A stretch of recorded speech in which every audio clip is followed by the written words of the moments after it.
اور اللہ تعالیٰ نے فرمایا کہ پس باہر نکل تو ذلیل ہے۔ پیارے دوستو، جنت میں کچھ عرصہ قیام کے بعد حضرت آدم علیہ السلام کو کوئی خلش محسوس ہونے لگتی ہے کہ فرشتے تو ہر دم اللہ رب العزت کی ثنا میں مشغول ہوتے ہیں۔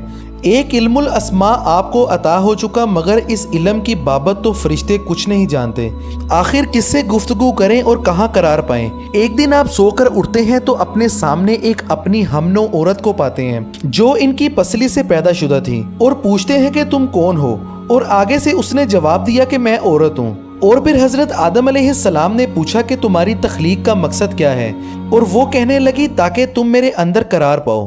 اب فرشتے حضرت آدم علیہ السلام سے پوچھتے ہیں کہ اے آدم، اس عورت کا نام کیا ہے؟ تو آپ کہتے ہیں کہ حوا۔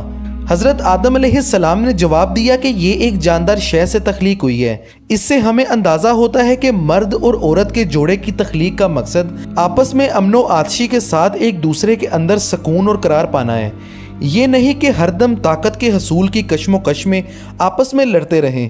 پیارے دوستو، اب ہم یہ جان لیتے ہیں کہ حضرت آدم علیہ السلام نے ہم بستری کرنا کیسے سیکھا۔ اس حوالے سے حضرت ابراہیم نقفی رحمۃ اللہ علیہ بیان کرتے ہیں کہ جب اللہ پاک نے حضرت آدم علیہ السلام کو پیدا فرمایا تو اللہ تعالیٰ نے ایک فرشتے کو حضرت آدم علیہ السلام کے پاس بھیجا اور انہیں جماع یعنی ہم بستری کرنے کا حکم دیا، اور چنانچہ حضرت آدم علیہ السلام نے حضرت اماں حوا علیہ السلام کے ساتھ قربت کی۔ اس کے بعد حضرت حوا علیہ السلام نے کہا، اے آدم، یہ تو بہت اچھا عمل ہے۔ پیارے دوستو، اس روایت کی صحت کے متعلق ہمیں کوئی تعلیم نہیں ملی، اور اس روایت کی صحت کے بارے میں ہم نہیں جانتے کہ یہ درست ہے یا نہیں۔ اور بعض دیگر روایات میں اس واقعے کو اس طرح بیان کیا گیا ہے کہ جب اللہ تعالیٰ نے حضرت آدم علیہ السلام اور حضرت حوا علیہ السلام کو شجر ممنوعہ کا پھل کھانے کی وجہ سے زمین پر اتارا اور وہ کافی عرصے تک جدا رہے۔ حضرت آدم علیہ السلام کی محبت اور اپنی اجتہادی خطا پر بہت زیادہ نادم رہتے اور روتے رہتے۔ ان کے رونے کی شدت کی وجہ سے ایک دن حضرت جبرائیل علیہ السلام نے اللہ پاک کی بارگاہ میں ان کی سفارش کی۔ اللہ تعالیٰ نے حضرت آدم علیہ السلام کے دل میں توبہ کا طریقہ ڈالا، اور چنانچہ آدم علیہ السلام نے اللہ کی بارگاہ میں توبہ کی اور اللہ کی بارگاہ میں نہایتی عاجزی اور ندامت کے ساتھ یہ دعا کی جو قرآن مجید میں یوں بیان ہوئی ہے۔ حضرت آدم علیہ السلام نے دعا کی کہ اے اللہ، اے ہمارے رب، ہم نے اپنی جانوں پر ظلم کیا، اور اگر تو ہمیں معاف نہیں کرے گا اور ہم پر رحم نہیں فرمائے گا تو ہم یقیناً نقصان اٹھانے والوں میں سے ہو جائیں گے۔ پیارے دوستو، اللہ تعالیٰ نے ان کی توبہ کو قبول فرما لیا۔ اس کے بعد حضرت جبرائیل علیہ السلام نے حضرت آدم علیہ السلام کو خوشخبری سنائی اور انہیں مکہ مکرمہ لے گئے، جہاں آدم علیہ السلام نے اللہ کے گھر کعبۃ اللہ کی بنیاد رکھی اور حجر اسود کو نصب کیا۔ اس کے بعد عرفات کے میدان میں آدم علیہ السلام اور اماں حوا علیہ السلام کی ملاقات ہوئی۔ ان تمام حالات اور وقت کی تبدیلی کی وجہ سے وہ دونوں ایک دوسرے کو پہچان نہ سکے، اور تب حضرت جبرائیل علیہ السلام نے دونوں کا تعارف کروایا۔ پیارے دوستو، چونکہ جنت میں حضرت آدم علیہ السلام اور حضرت حوا علیہ السلام کو قربت کرنے سے منع کیا گیا تھا، اسی لیے زمین پر آنے کے بعد وہ ایک دوسرے سے علیحدہ سویا کرتے تھے۔ اور پھر ایک دن اللہ تعالیٰ نے حضرت جبرائیل علیہ السلام کو حکم دیا کہ آدم علیہ السلام کو حضرت حوا علیہ السلام کے قریب ہونے اور ہم بستری کے آداب سکھاؤ۔ لہٰذا حضرت جبرائیل علیہ السلام نے حضرت آدم علیہ السلام کو یہ آداب سکھائے، اور اللہ کے حکم پر عمل کرتے ہوئے انہوں نے حضرت حوا علیہ السلام سے قربت کی۔ حضرت آدم علیہ السلام نے حضرت جبرائیل علیہ السلام کو بتایا کہ انہوں نے اپنی بیوی کو بہت اچھا پایا۔ اس واقعے کے بعد حضرت حوا علیہ السلام سے نسل انسانی کی ابتدا ہوئی۔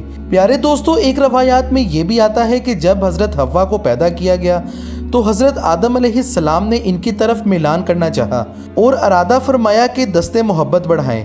اسی دوران فرشتوں نے کہا کہ اے آدم، ٹھہر جاؤ، سب سے پہلے اپنا مہر ادا کرو۔ حضرت آدم علیہ السلام نے پوچھا کہ وہ مہر کیا ہے؟ فرشتوں نے کہا کہ مہر یہ ہے کہ تم نبی صلی اللہ علیہ وسلم پر درود پڑھو۔ ایک روایت میں ہے کہ 3 دفعہ اور ایک روایت میں ہے کہ 70 مرتبہ درود پڑھنے کا حکم ہوا، یعنی کہ اس مسئلے میں اتفاق ہے کہ آدم علیہ السلام کا مہر یہی تھا کہ وہ نبی صلی اللہ علیہ وسلم پر درود پاک پڑھیں۔ آپ نے درود پڑھا اور فرشتوں کی گواہی سے نکاح ہوا۔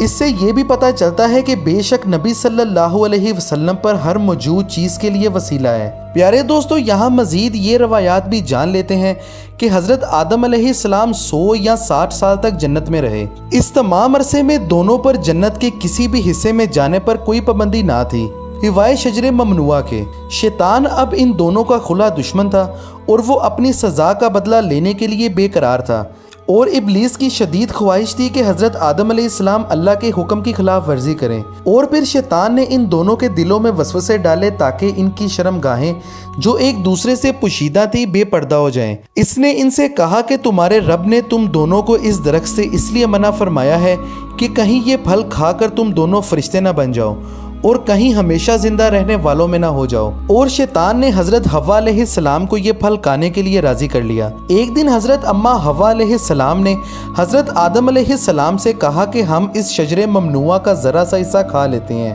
آخر وہ کیا راز ہے جو اللہ نے اسے کھانے سے منع فرمایا ہے۔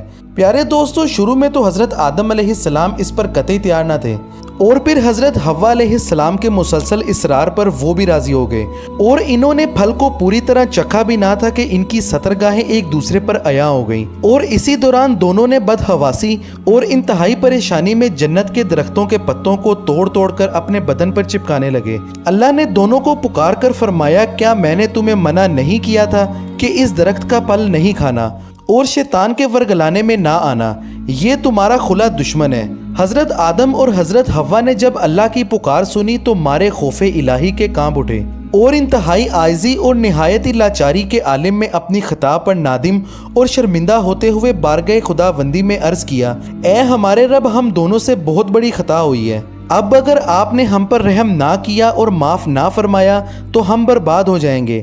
اللہ تعالیٰ نے فرمایا کہ اب تم دونوں ایک خاص مدت تک زمین پر رہو گے جہاں تم ایک دوسرے کے دشمن ہوگے، اور وہاں پر تمہیں مرنا بھی ہوگا اور پھر اسی میں پیدا ہونا ہوگا۔ چنانچہ دونوں کو زمین کی طرف روانہ کر دیا گیا، اور روایات میں آتا ہے کہ حضرت آدم علیہ السلام کو ہند میں اور حضرت حوا علیہ السلام کو جدہ اور ابلیس کو بصرہ سے چند میل کے فاصلے پر بمستی نام کے مقام پر اتارا گیا۔